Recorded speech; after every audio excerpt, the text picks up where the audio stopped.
NIM B1 B124026,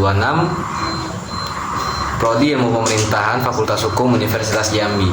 Saya angkatan 2024. Pada kesempatan kali ini saya akan membuat tugas video untuk memenuhi kebutuhan tugas ujian tengah semester saya di mata kuliah Korupsi dan Pemerintahan, di mana kami sebagai mahasiswa disuruh untuk membuat video dan menganalisis fenomena-fenomena korupsi yang pernah terjadi di Indonesia dengan pendekatan-pendekatan teori yang telah kami pelajari di dalam kelas sebelumnya.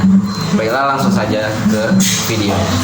Setia Novanto dan remisi koruptor, keadilan atau kemunduran, proyek EKTP yang seharusnya mempermudah administrasi kependudukan, malah jadi skandal besar. Setia Novanto, yang saat itu menjabat sebagai Ketua DPR, terlibat dalam penyalahgunaan anggaran. Akibat ulahnya, negara merugi hingga 2,3 triliun rupiah. Meskipun begitu, Setia Novanto mendapatkan remisi atau pengurangan masa hukuman, yang memicu pertanyaan besar di masyarakat. Wajarkah seorang koruptor mendapatkan remisi? Kita perlu menjaga kepercayaan terhadap sistem hukum di Indonesia. Korupsi merugikan negara dan masyarakat. Ini saatnya kita bersama-sama berjuang untuk keadilan dan transparansi. Dukung pengesahan RUU perampasan aset. Koruptor tidak boleh hidup mewah dari uang rakyat. Jangan biarkan koruptor menikmati contoh kasus korupsi yang pernah terjadi di Indonesia, yaitu terjadi pada tahun 2011, yaitu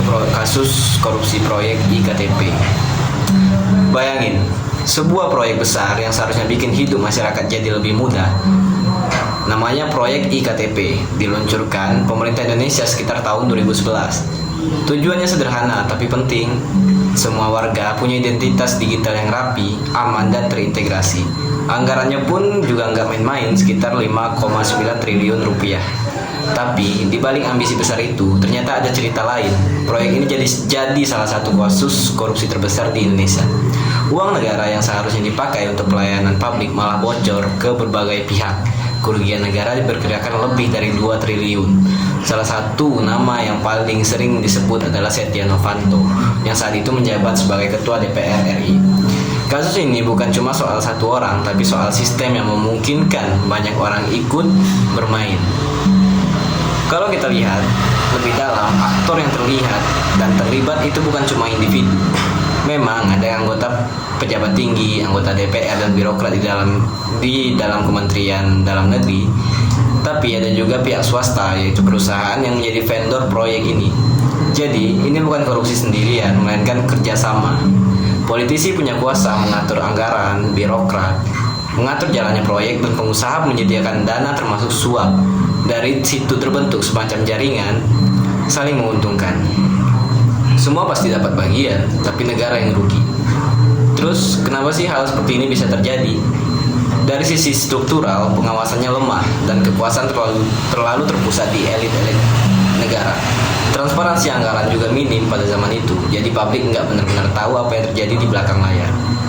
Dari sisi budaya, praktik bagi-bagi proyek itu sudah dianggap biasa. Gratifikasi sering dianggap hal wajar, bukan pelanggaran. Bahkan, kadang loyalitas ke kelompok atau partai lebih diutamakan daripada integritas diri.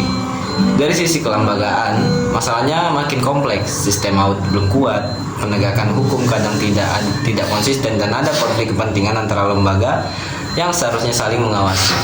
Misalnya, DPR punya fungsi pengawasan, tapi di saat yang sama juga DPR terlibat dalam penganggaran. Celah-celah seperti ini yang akhirnya dimanfaatkan.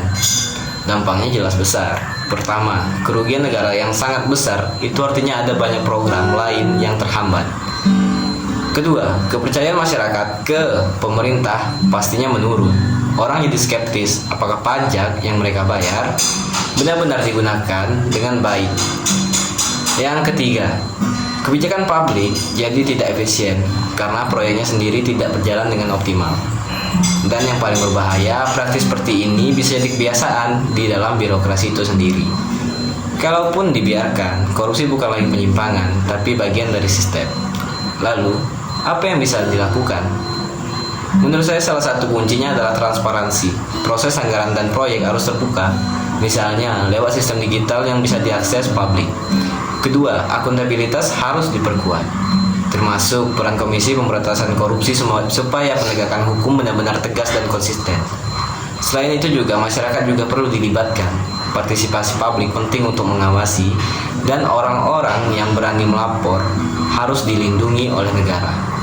Dari sisi kelembagaan, perlu adanya reformasi supaya kepentingan politik tidak terlalu mencampuri birokrasi. Dan sistem audit juga harus independen dan kuat. Kalau dilihat dari teori governance, ini semua berkaitan dengan prinsip good governance, di mana ada transparansi, akuntabilitas, partisipasi. Ada juga konsep bahwa pejabat itu sebenarnya agen dari rakyat. Jadi harus diawasi supaya tidak menyalahgunakan kekuasaan.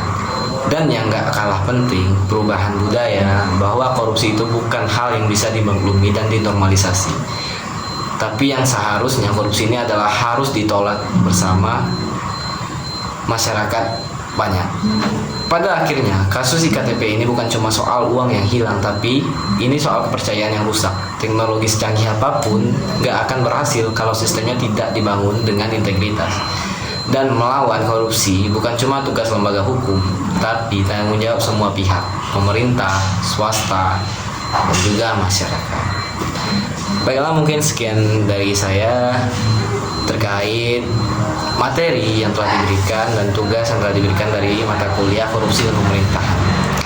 Lebih dan kurangnya saya mohon maaf. Saya Bagaskara, saya akhiri wabillahi taufiq wal hidayah. Wassalamualaikum warahmatullahi wabarakatuh.